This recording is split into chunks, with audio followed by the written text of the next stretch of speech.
menjelaskan mengenai sistem pengendalian manajemen Bank Mandiri. Sebelum itu, perkenalkan terlebih dahulu, nama saya Bagas Putra Saputra. Saya Diah Ayu Indinasari. Saya Niti Suciandra ini. Selamat menyaksikan. Oke teman-teman, untuk materi pertama kita akan membahas mengenai profil sejarah singkat PT Bank Mandiri. PT Bank Mandiri didirikan pada 2 Oktober pada tahun 1998 sebagai bagian dari restrukturisasi perbankan oleh pemerintah Indonesia, menggabungkan 4 bank milik negara, yaitu Bank Bumidaya, Bank Dagang Negara, Bank Ekspor Impor Indonesia, dan Bank Pembangunan Indonesia. Bank ini mengimplementasikan sistem perbankan inti baru dan mengalami peningkatan laba dari 1,18 triliun rupiah pada tahun 2000 menjadi 5,3 triliun rupiah pada tahun 2004. Pada 14 Juli 2003, Bank Mandiri melaksanakan penawaran saham perdananya sebesar 20%. Di tahun 2005, bank ini menetapkan 4 strategi utama untuk menjadi bank unggul di wilayah regional. Hingga kini, Bank Mandiri terus berkontribusi dalam perbankan dan perekonomian Indonesia. Selanjutnya ada visi, misi, dan tujuan PT Bank Mandiri. Visi PT Bank Mandiri jangka panjang yaitu menjadi partner finansial pilihan utama Anda. Untuk mendukung visi tersebut, Bank Mandiri juga menetapkan misinya, yaitu menyediakan solusi perbankan digital yang handal dan simpel yang menjadi bagian hidup nasabah. Kemudian ada tujuan dari PT Bank Mandiri, yaitu untuk mendukung perkembangan ekonomi, memberikan layanan keuangan terbaik, dan memastikan keberlanjutan operasional. Selanjutnya ada tata nilai PT Bank Mandiri. PT Bank Mandiri memiliki nilai-nilai utama atau core values, yaitu akhlak, di mana A-nya adalah amanah, yaitu dengan memegang teguh kepercayaan yang diberikan, dan K-nya itu kompeten, yaitu dengan terus belajar dan mengembangkan kapabilitas. H-nya yaitu harmonis, yaitu dengan saling peduli dan menghargai perbedaan. Lalu L-nya adalah loyal, yaitu dengan berdedikasi dan mengutamakan kepentingan bangsa dan negara. Serta A-nya itu adaptif, yaitu dengan terus berinovasi dan antusias dalam menggerakkan ataupun menghadapi perubahan. Dan K-nya yaitu kolaboratif, yaitu dengan membangun kerjasama yang sinergis. Pada struktur organisasi PT Bank Mandiri, terlihat jabatan tertinggi yang berasal dari luar perusahaan, yaitu Dewan Komisaris beserta para komite di bawah komisaris, dan direksi beserta para komite di bawah direksi. Kemudian untuk jabatan tertinggi yang berada di dalam perusahaan yaitu Direktur Utama, kemudian Wakil Direktur Utama, dan para direkturnya seperti Direktur Corporate Banking, Direktur Commercial Banking, Direktur Hubungan Kelembagaan, Direktur Treasury and International Banking, Direktur Manajemen Resiko, Direktur Operation, Direktur Informasi Teknologi, Direktur Kepatuhan dan SDM, Direktur Keuangan dan Strategi, serta Direktur Jaringan dan Retail Banking. Lalu terdapat beberapa direktur yang memiliki lapisan jabatan Senior Executive Vice President atau SEVP. Jabatan ini dikatakan sebagai direktur non-RUPS karena levelnya ada di direktur, namun tidak diangkat melalui forum RUPS. Beberapa direktur yang memiliki lapisan jabatan Senior Executive Vice President yaitu yang pertama Corporate Banking, memiliki SEVP Corporate Banking. Yang kedua Commercial Banking, memiliki SEVP Commercial Banking. Yang ketiga Treasury dan International Banking, memiliki SEVP International Banking dan Financial Institutions. Yang keempat ada Manajemen Risiko yang memiliki SEVP Wholesale Risk. Yang kelima ada Information Technology yang memiliki 2 SEVP yaitu Teknologi Informasi dan Digital Banking. Lalu yang keenam ada Jaringan dan Retail Banking yang memiliki SEVP Mikro dan Consumer Finance. Kemudian ada divisi khusus yang berkedudukan langsung di bawah Wakil Direktur Utama yaitu Special Asset Management. Serta terdapat divisi khusus juga yang berkedudukan langsung di bawah Direktur Utama, yaitu Audit Internal, yang bekerja secara independen dan membantu Direktur Utama dalam pengawasan dan pengendalian. Di bawah direktur-direktur ini, terdapat banyak divisi yang mengatur jalannya perusahaan. Pembahasan selanjutnya mengenai penganggaran dan keuangan PT Bank Mandiri. Pengelolaan penganggaran dan keuangan di Bank Mandiri merupakan proses yang kompleks dan menyeluruh, dirancang untuk memastikan efisiensi penggunaan sumber daya, pengendalian biaya, dan pencapaian tujuan finansial. Proses penganggaran dimulai dengan perencanaan strategis yang selaras dengan visi dan misi, menetapkan tujuan jangka panjang dan target jangka pendek. Kemudian, anggaran disusun dengan melibatkan berbagai departemen, menggunakan data historis, tren ekonomi, dan analisis pasar untuk menetapkan proyeksi kebutuhan anggaran dan prioritas strategis. Anggaran kemudian dievaluasi dan direvisi oleh manajemen, lalu disetujui oleh manajemen puncak dan dewan direksi, sebelum akhirnya dialokasikan ke departemen masing-masing. Setelah anggaran disusun dan disetujui, pengawasan dan evaluasi dilakukan untuk memastikan bahwa anggaran tersebut dilaksanakan sesuai rencana. Anggaran diawasi secara berkala dengan mengkaji kinerja keuangan bulanan untuk mendeteksi penyimpangan dari anggaran. Anggaran dievaluasi dengan membandingkan hasil aktual dengan anggaran untuk mengidentifikasi perbedaan dan penyebabnya. Lalu pembahasan selanjutnya akan dibahas oleh teman saya. Selanjutnya ada perencanaan strategis dan operasional. Terdapat 3 sasaran utama Bank Mandiri dalam fokus strateginya, yaitu sasaran pertama, menjadi wholesale bank terdepan, yaitu dengan meleverage kekuatan Bank Mandiri sebagai bank wholesale untuk go beyond lending dengan mengakuisisi potensi sumber pendapatan baru dari nasabah melalui yang pertama, penyediaan solusi beyond lending seperti struktur finance and trade melalui kolaborasi dengan entitas anak Bank Mandiri yaitu Mandiri Sekuritas dan kantor luar negeri. Yang kedua, penyempurnaan layanan transaction banking antara lain cash management, forex, serta trade. Yang ketiga, fokus pada penetrasi anchor client dan sektor-sektor yang progresif. Yang keempat, peningkatan kapabilitas relationship manager agar dapat menjadi financial advisor bagi nasabah Bank Mandiri. Dan yang terakhir, penguatan kapabilitas layanan wholesale digital super platform Kopra by Mandiri. Sasaran yang kedua yaitu mendorong pertumbuhan segmen SME dan mikro yang sehat dan berkelanjutan dengan cara sebagai berikut. Yang pertama, memperkuat jaringan SME melalui penguatan kapabilitas tim sales dan tools pendukung. Yang kedua, meningkatkan efektivitas penggunaan data analytics melalui early warning system.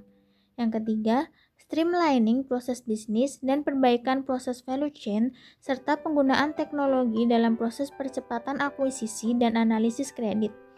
Yang keempat, meningkatkan kapabilitas cabang melalui layanan one-stop solution bagi nasabah. Yang kelima, pembinaan nasabah mikro untuk naik kelas. Yang keenam, melakukan improvement terhadap proses kredit mikro.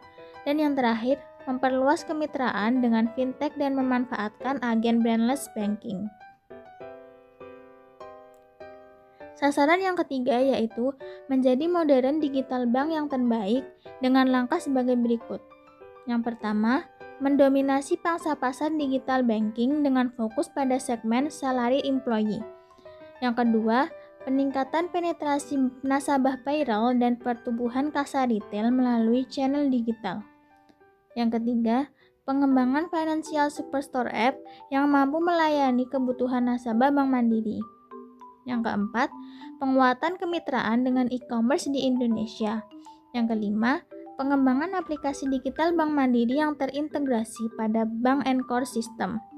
Yang keenam, peningkatan kapabilitas layanan digital retail bank. Dan yang terakhir, percepatan migrasi transaksi ke channel digital dan optimalisasi jaringan cabang. Selanjutnya ada pelaksanaan dan pengukuran kinerja. Dalam prosesnya, penilaian kinerja pegawai Bank Mandiri terdiri atas 3 tahapan, yaitu yang pertama penetapan goal setting, yang kedua mid review, dan yang ketiga penilaian akhir. Pegawai Bank Mandiri terlebih dahulu melakukan goal setting di awal tahun melalui development dialog antara pegawai dengan atasan langsung pegawai. Mid review dilakukan pegawai di tengah tahun untuk penyesuaian kembali dengan kondisi bisnis bank. Dan di akhir tahun, Penilaian akhir dilakukan di mana pegawai diberikan kesempatan untuk melakukan self-assessment terhadap pencapaiannya. Kemudian, hasil self-assessment didiskusikan, direview, dan divalidasi oleh employee manager untuk selanjutnya dikalibrasi oleh employee manager's manager. Hasil penilaian kinerja dikategorikan berdasarkan 5 predikat, yaitu yang pertama superior performance, menunjukkan kinerja yang luar biasa atau istimewa. Yang kedua, very good performance, menunjukkan kinerja yang memuaskan atau sangat baik. Yang ketiga, good performance, menunjukkan kinerja yang baik atau memenuhi ekspektasi. Yang keempat, ada requires some improvement, menunjukkan perlunya perbaikan untuk membantu meningkatkan kinerjanya. Dan yang terakhir ada underperformance, menunjukkan tidak memperlihatkan kinerja yang sesuai atau diharapkan. Pengawasan dan evaluasi kinerja. Pengawasan dan evaluasi kinerja karyawan di Bank Mandiri merupakan proses yang terstruktur dan berkelanjutan untuk memastikan bahwa setiap karyawan bekerja secara efektif, efisien, dan sesuai dengan tujuan strategis perusahaan. Cara yang digunakan Bank Mandiri dalam mengawasi dan mengevaluasi kinerja karyawannya yaitu dengan yang pertama, menetapkan target kinerja. Setiap karyawan diberikan target kinerja yang jelas dan terukur untuk dicapai dalam periode tertentu.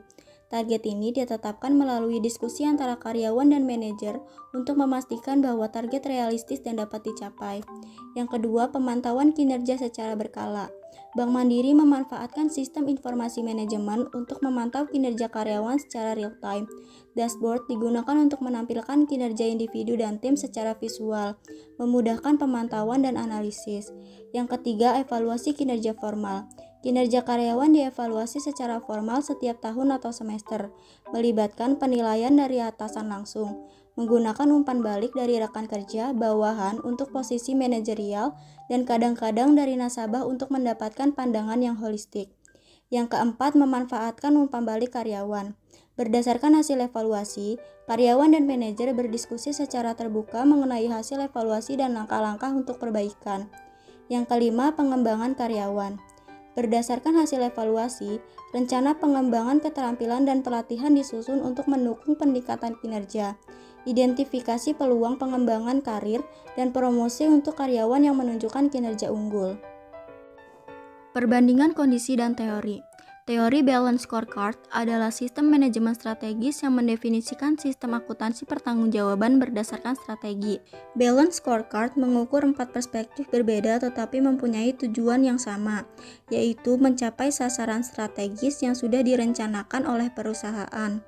Dalam memenuhi tujuannya, Bank Mandiri dapat menguraikan keempat perspektif tersebut sebagai berikut.